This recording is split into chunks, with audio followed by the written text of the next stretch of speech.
यहाँ पर बात हो रही थी कि वही घर के अंदर democracy, one leader and his family members decide everything in this party, how can they talk democracy? So these ways of using the word democracy go back to its basic sense of method of taking decisions. What is democracy? It is the way of taking decisions, है ना?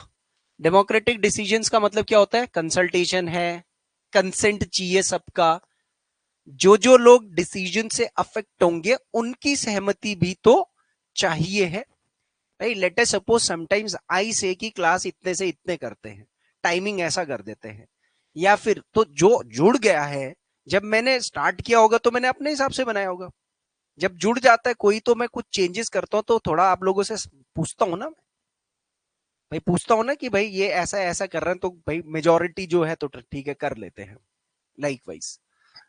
So this can apply to a government or a family or any other organization. Thus democracy is a principle.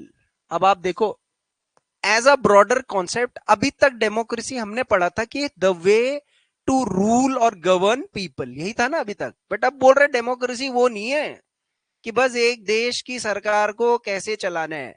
वो कह रहा है democracy philosophy के angle से, सिद्धांत के स्तर पर डेमोक्रेसी कहीं पर भी आप यूज कर लो, बहुत माइक्रो लेवल भी डेमोक्रेसी को आप यूज कर सकते हो। डेमोक्रेसी तो एक सिद्धांत है, कहीं भी आप उसको लगा दो।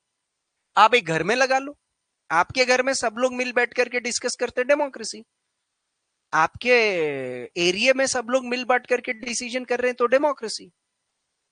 एक आदमी बोलेगा नहीं नहीं नहीं नहीं, ये बिजली के खंभे वो राइट साइड में लगाने हैं कॉलोनी के, क्योंकि मेरा घर लेफ्ट में आता है, तो मेरे खंबा मेरे घर के आगे आएगा तो is that democracy? No, everybody will decide. So sometimes we use the word democracy not to describe any existing government, but to set up an ideal standard that all democracies must aim to become. अब एक बात बताओ, अगर आपसे interview में गए और आपसे पूछ लिया what is democracy, how open ended this question is. ये कितना भयंकर क्वेश्चन है कि कितना कुछ है इसके अंदर। आप कैसे उसको एक लाइन दो लाइन में करोगे? आप हमेशा प्रिंसिपल लेवल से स्टार्ट करोगे। It's a principle. So true democracy will come to this country only when no one goes hungry to the bed. कुछ बातें हैं जैसे, in a democracy every citizen must be able to play equal role in decision making. For this you don't need to just have an equal right to vote. Every citizen needs to have equal information, basic education, equal resource and a lot of commitment. You have, do you all have the right to vote? Almost. But can I say it's democracy? No sir. Vote का अधिकार पाना सैद्धांतिक स्तर पर लोकतंत्र नहीं है। सैद्धांतिक स्तर पर लोकतंत्र तब माना जाएगा जो हर एक व्यक्ति जिसके पास वोट का अधिकार है उसके पास ये तर्क शक्ति है, ये तर्क शक्ति है कि मैं अपने मत का सदुपयोग कैसे करूं। वो तर्क शक्ति कैसे डेवलप होगी? जब उसके पास इंफॉर्मेशन होगी, बेसिक एजुकेशन होगा, इक्वल रिसोर्सेस होंगे, तभी तो उसका माइंडसेट डेवलप होगा ना। If you are voting on religion, if you are voting on caste, community, creed and whatsoever, sir it is not democracy. यही तो बोला डेमोक्रेसी, ठीक है। तो आइडियल डेमोक्रेसी यही है। आइडियल है ना ये, तो फिलॉसफी हमेशा एक आइडियल की बात करेगा। आप कितना तक अचीव कर सकते हो, that is the success. There is, मैंने कोई भी चीज इस दुनिया में परफेक्ट नहीं होता है। इन माई विलेज ग्राम सभा never meets, is that democracy? है? तो आप किसी को डेमोक्रेसी बताओगे तो यही तो बोलोगे। आप पहले आइडियल डेफिनेशन ही दोगे, उससे फिर काउंटर क्वेश्चन होंगे आपके। कभी इंटरव्यू कंट्रोल कैसे करते हैं? इंटरव्यू को, इंटरव्यू का पहला क्वेश्चन इंटरव्यूअर करेगा, उसके बाद के सारे क्वेश्चंस आपके आंसर पे डिपेंड करता है। और a tricky person is the one who answers in a way, ताकि वहां से क्वेश्चन पुटअप करे और वो उसके पास लॉजिक होना चाहिए और वो लॉजिकली चलता रहे। जहां तक आपके लॉजिक्स क्लियर होंगे, वो कितना भी अंदर चला जाए, क्या दिक्कत है?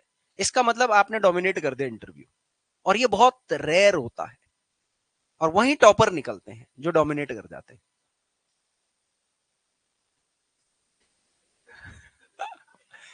कोई दिक्कत नहीं, वो पूछेगा okay what is the meaning of for the people, what is the meaning of by the people.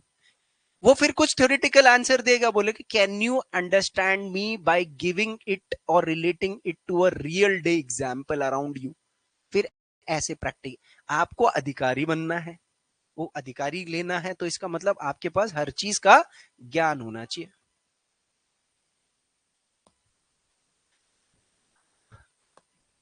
बिल्कुल, कुछ भी आंसर दो, लॉजिक होना चाहिए, that's it.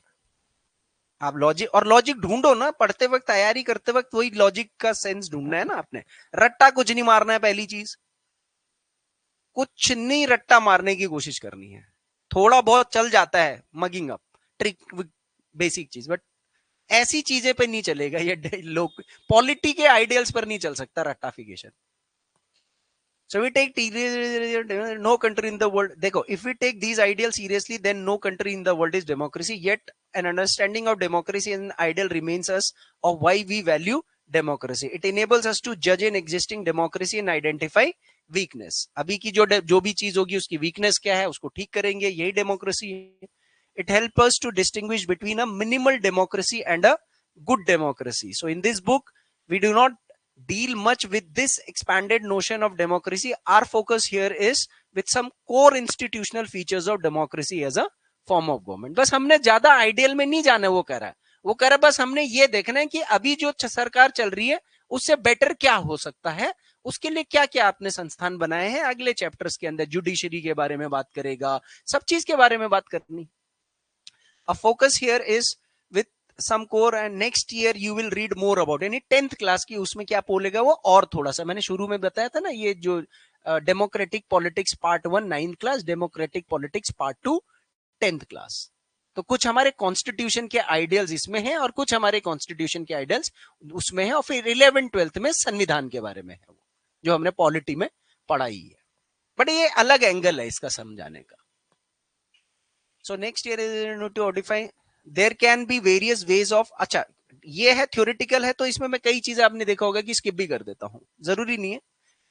There can be various ways of taking decisions in a democratic manner as long as the basic principle of consultation on equal basis is accepted. ठीक है, कई तरीके हो सकते हैं लेकिन इक्वालिटी होनी चाहिए.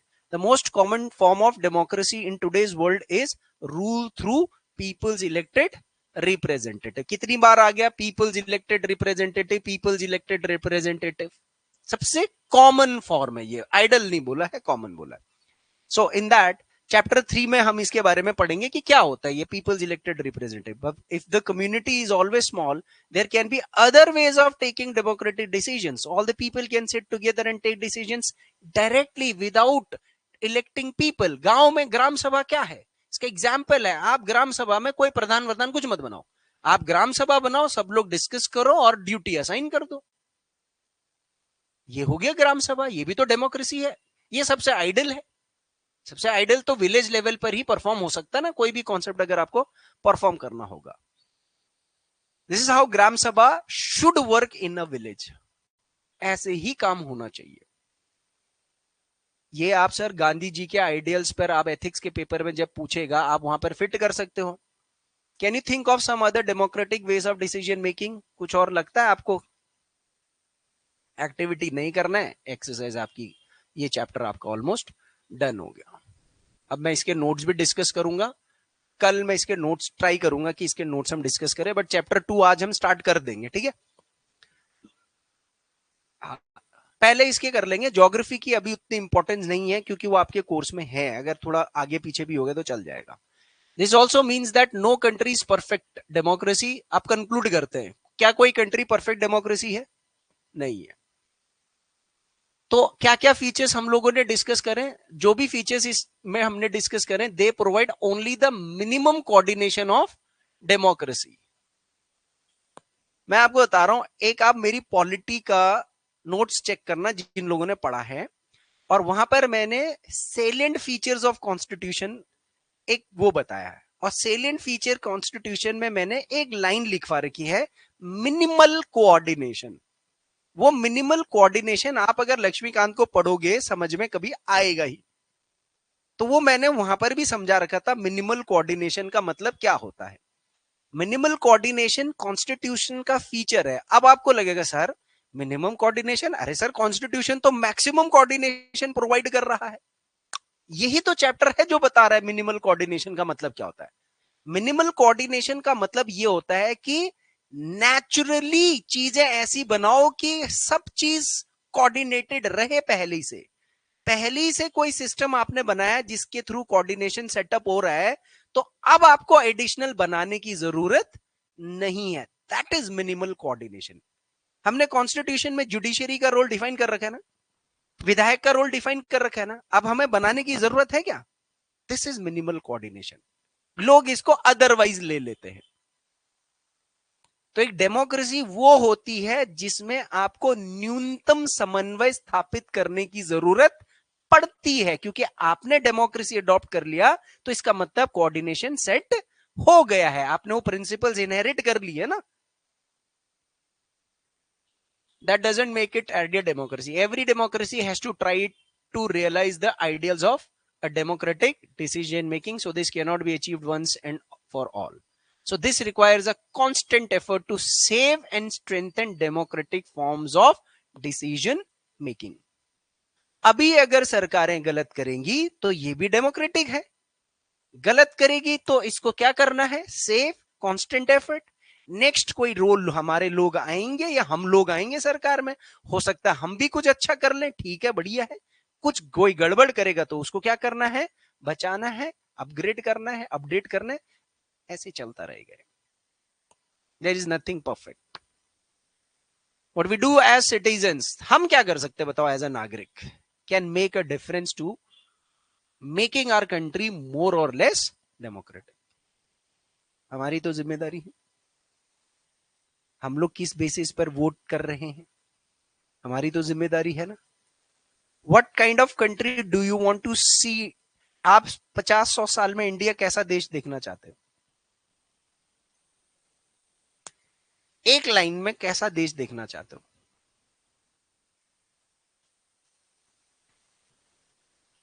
एक लाइन में, लाइन है, आप 4-5 वर्ड्स यूज कर सकते हो। आप किसी भी कंट्री के 100 साल देखना चाहोगे ना, तो पहला कीवर्ड सस्टेनेबल होना चाहिए। सस्टेनेबल। अब सस्टेनेबल ऐसा नहीं एक एंगल से डेवलपमेंट, सस्टेनेबल अब आपके साथ उसके साथ 3 शब्द जुड़ने चाहिए, सोशो इकोनॉमिक कल्चर। आपके पास 3 चीज होनी चाहिए, socio economic culture. Social society की सारी वैल्यूज को कवर कर लेगा, कल्चर आपकी कल्चर की सारी वैल्यूज कवर कर लेगा, और इकोनॉमिक इकोनॉमी की सारी चीजें कवर कर लेगा। और सस्टेनेबिलिटी इसलिए चाहिए है क्योंकि डेवलप, वो जीडीपी वीडीपी वाला आ जाएगा ना, आपको आपकी आगे की जनरेशन के लिए भी तो चलाना है। ये 3 कीवर्ड्स पर सारी डेफिनेशंस बनती है देखा जाए तो। आप जनरलाइज डेफिनेशन थोड़ी लिखोगे sir, we are looking forward that sir India should be developed country after 100 years। Sir I see we should be ahead of China, we should be the number 1 country in the world. Sir in what context sir? Sir in economic development. Okay, तो कल religion सबका खत्म कर देते हैं, हिंदू हिंदू बना देते हैं सारे राष्ट्र को। नहीं नहीं sir, there should be cultural integrity also. तो फिर रीजनलिज्म का क्या होगा? फिर ट्राइब व्राइब लोगों का ये सब ले लेते हैं। नहीं नहीं sir, there right should also be preserve. अरे तो भाई मिल करके बताओ ना कुछ डेफिनेशन। इंडिया के कॉन्टेक्स्ट में 100 साल बाद कैसा इंडिया होना चाहिए, बहुत मुश्किल है पिक्चराइज करना दिस कंट्री। तो this is the strength and well as weakness of a democracy. हमारी ताकत भी यही लोग हैं और हमारी कमजोरी भी यही है। तभी तो बोला अतः सुल्तान को प्रजा से, प्रजा को सुल्तान से मुक्ति मिल गई। अभी मिडिवल में बताऊंगा, मोहम्मद बिन तुगलक जब मरेगा तो भाई साहब बरनी बोलेगा कि भाई माफ कर दो, तूने पेन लिया कि तू जनता के लिए कुछ अच्छा करना चाहता है, अच्छा करने के चक्कर में तूने बंटाधार कर दिया, और जनता ने भी बोला कि हमसे भी गलती होगी भाई, इसको सुल्तान एक्सेप्ट करके अब दोनों चैन से रहो। So this is there. The fate of country depends on not just what the rulers do, but many on what we as a citizens do. Rulers will do just, citizens do many. This is what distinguishes democracy from other governments. तो यही चीज हमारा लोकतंत्र दूसरे से यही निर्भर करेगा, the coordination between the citizen and the rulers. Other forms of government like monarchy, dictatorship, या one party rule do not require all citizens to take part in politics. In fact, most non-democratic governments would like citizens not to take part in politics. Obviously, sir, कोई नहीं चाहेगा कि आम लोग सब politics में भाग लें, नहीं तो वो और उनके परिवार वाले कैसे खाएंगे, कैसे राज करेंगे. सर, राज और रूल और पावर ना बहुत भयंकर चीज होती है. ये आपको कब पता लगेगी पावर की पावर? पावर की पावर कैसे पता लगेगी? जब जाओगे आप और बैठोगे.